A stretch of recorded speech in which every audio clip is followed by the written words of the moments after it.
Chapter 4. Alpha with Pheromone Disorder 4. The young man in the camera stood at the threshold between youthful adolescence and the cusp of a more striking maturity. His features were dazzlingly delicate, his complexion clear and luminous.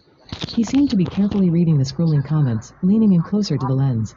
The studio lighting reflected off his long, thick eyelashes, casting soft shadows beneath his eyes. At the outer corners, they curled slightly upward, as pristine as the feathers of a dove. His round lips, slightly pouted, were pressed together, deepening into a flushed shade of red.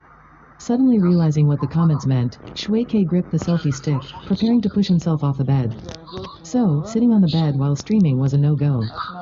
The viewers were already questioning his professionalism as a streamer. Starting off with such a mistake was sure to make him unpopular. How was he supposed to attract rich patrons now? Shui Que wasn't familiar with live streaming culture and regretted not doing more research beforehand. He got down from the bed, holding the selfie stick in one hand. In the process, he didn't notice that 2 buttons of his pajama top had come undone, revealing his collarbone and a small patch of glaringly pale skin on his chest. Shui Que sat down at his desk, adjusted the selfie stick's base, and set it up on the table before finally having the chance to check the chat. Did you guys get a screenshot? I'm feeling kind of that way now. Host, look at, this message has been blocked. Friendly reminder, posting any illegal, explicit, or personally offensive content in the live stream is prohibited. Please consume rationally, beware of scams, and enjoy responsibly. The number of viewers kept increasing, and he could no longer keep up with the chat messages. Feeling nervous, Shui Que greeted the camera. Hello, my name is Shui. He almost bit his tongue. It was a completely new experience, so many people could see him at the same time, and they could even send real-time messages to interact with him. It felt amazing. Shui Que was beginning to like this world outside the laboratory. He cleared his throat, kept a straight face, and lowered his voice with deliberate confidence as he spoke to the camera. Are you satisfied with what you see? This was something he had found on a browser search, the top-rated response from a post titled How to Show Off Your Charm. The post said that netizens liked confident guys with a bubbly voice the most.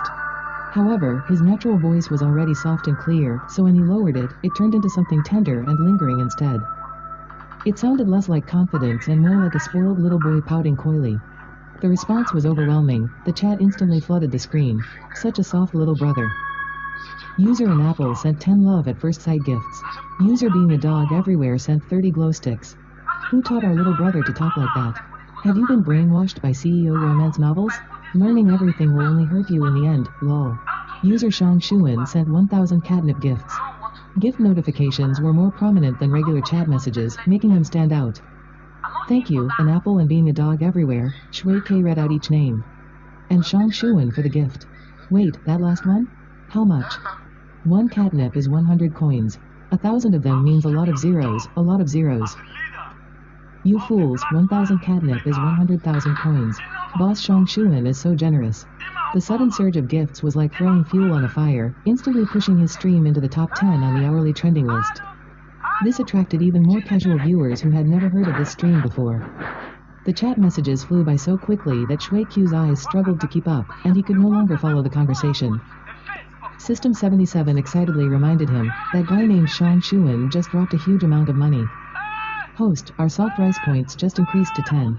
Don't let this chance slip away. Got it. Shui Que propped his head up with one hand, the corners of his lips curling into a beautifully curved smile. Thank you, brother Shang Shuan.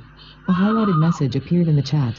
It was a paid message, one that would stay pinned to the chat list for 3 minutes to ensure the streamer wouldn't miss it. Shang Shuan, is the host an adult? Shang Shuan picked up his phone and answered a video call. The night was deep, and the room was left unlit, with the only source of light being the glowing screen of his computer. The dim blue hue cast shadows over his sharply defined features. His short, navy-black hair blended into the darkness, and a faint wisp of smoke curled in the air. A half-extinguished cigarette lay discarded in the ashtray, still flickering with dying embers.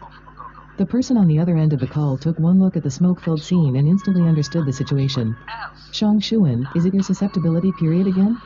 Shang Shuan was the in-game name Xie Shangshuan had used during his gaming days.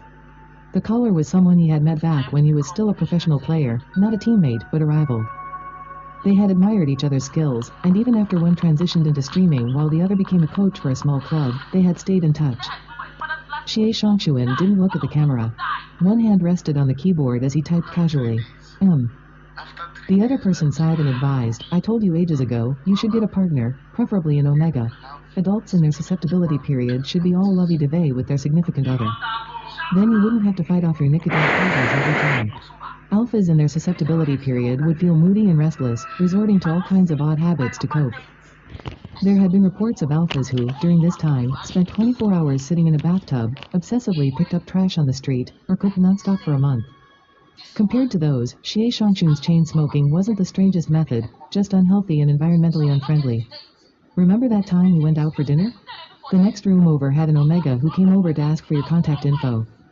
But when I came back from the restroom, they had already left, looking embarrassed.